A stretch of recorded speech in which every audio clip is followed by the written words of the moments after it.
Hello everyone, जैसा कि पिछले ब्लॉग में बताई थी कि तीसरे दिन की बेट द्वारका वाली यात्रा अभी बाकी है। तो पेश है बेट द्वारका की यात्रा ब्लॉग 4।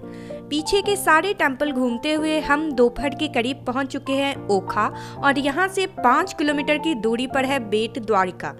असल में बेट द्वारका एक आइलैंड है जिसकी लंबाई लगभग 13 किलोमीटर और चौड़ाई 4 किलोमीटर है, जो कि कच्छ की खाड़ी मीन्स की गल्फ ऑफ कच्छ में स्थित एक आइलैंड है, जिसका दूसरा नाम बेट शंखोद्वार या शंखोधर भी कहते हैं। तो अब हम पहुंच चुके हैं बेट द्वारका जाने वाले एंट्रेंस गेट पर। यहीं से आगे बढ़कर हमें नाव मिलेगी जो 20 रुपए पर सवारी लेकर 20 से 25 मिनट में बेट द्वारका छोड़ेगी।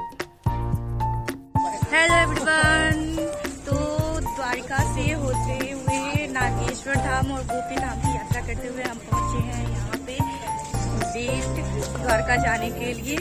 ओखा पहुंचे हैं और ओखा से by ship, by boat, by steamer आप बेट द्वारका जा सकते हो।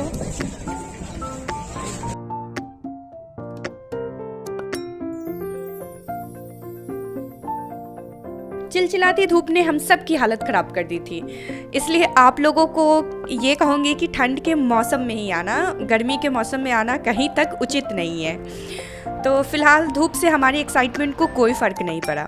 खैर, जब तक बोट चल रही है तब तक चलो कुछ इंटरेस्टिंग फैक्ट्स बताती हूँ।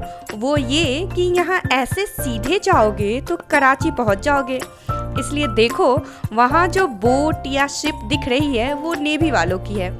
और ये देखो मैप और क्लियर कर लो। ये ब्रिज ओखा और बेट द्वारका को जोड़ने के लिए बनाई जा रही है, जिससे डिस्टेंस और टाइम दोनों कम लगेंगे। तो 100 लोगों की सवारी वाली ये नाव हमें समुद्र की सैर करवाती हुई हमें बेट शंखोद्वार पहुंचा दी।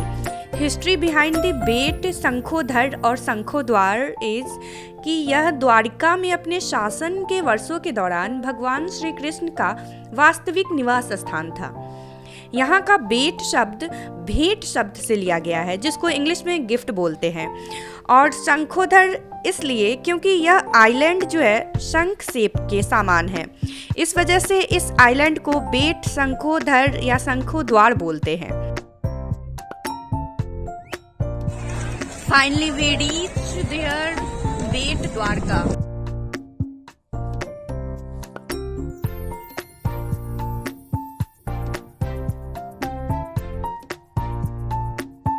इस मंदिर के पीछे की दूसरी स्टोरी ये है कि कहते हैं कि यह वही स्थान है जहाँ पर कृष्ण ने अपने मित्र सुदामा से उनका लाया हुआ उपहार प्राप्त किया था, इसलिए यहाँ पर चावल चढ़ाने की परंपरा है। यहाँ मंदिर में प्रवेश करने पर आपको उस समय की कुछ आर्किटेक्चर देखने को मिल जाएगा जो कि अब ध्वस्त हो रहा है, इसलिए मंदिर का पुनः निर्माण उसी संरचना के आधार पर भी किया जा रहा है। यहाँ से निकलते ही हम इस जगह को पहुँचे जिसका नाम भी श्री गोल्डन द्वारिका पावन धाम रखा गया है। यह जो मेन बेट द्वारिका टेम्पल है वहाँ से बस कुछ कदम की दूरी पर है। तो इसको मेनली ओरिजिनल कृष्ण के महल जो समुद्र में समाहित हो चुका है उसके तर्ज पर बनाया गया है, for the purpose of tourist attraction, nothing else. तो इसको अंदर से देखने के लिए आपको 100 रुपीज़ पर पर्सन विथ कैमरा चार्ज आपको टिकट लेना होगा।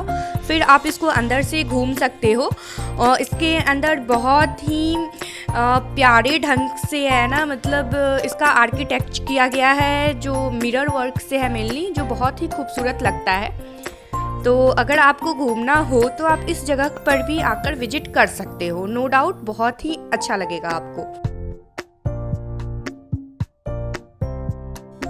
इस टापू पर कुछ घंटे बिताने के बाद हम सभी वापस दूसरी जगह को चल दिए। तो कैसी लगी आपको मेरी बेट द्वारका वाली ब्लॉग, कमेंट सेक्शन में बताएं और चैनल को सब्सक्राइब करना ना भूलें। Bye bye.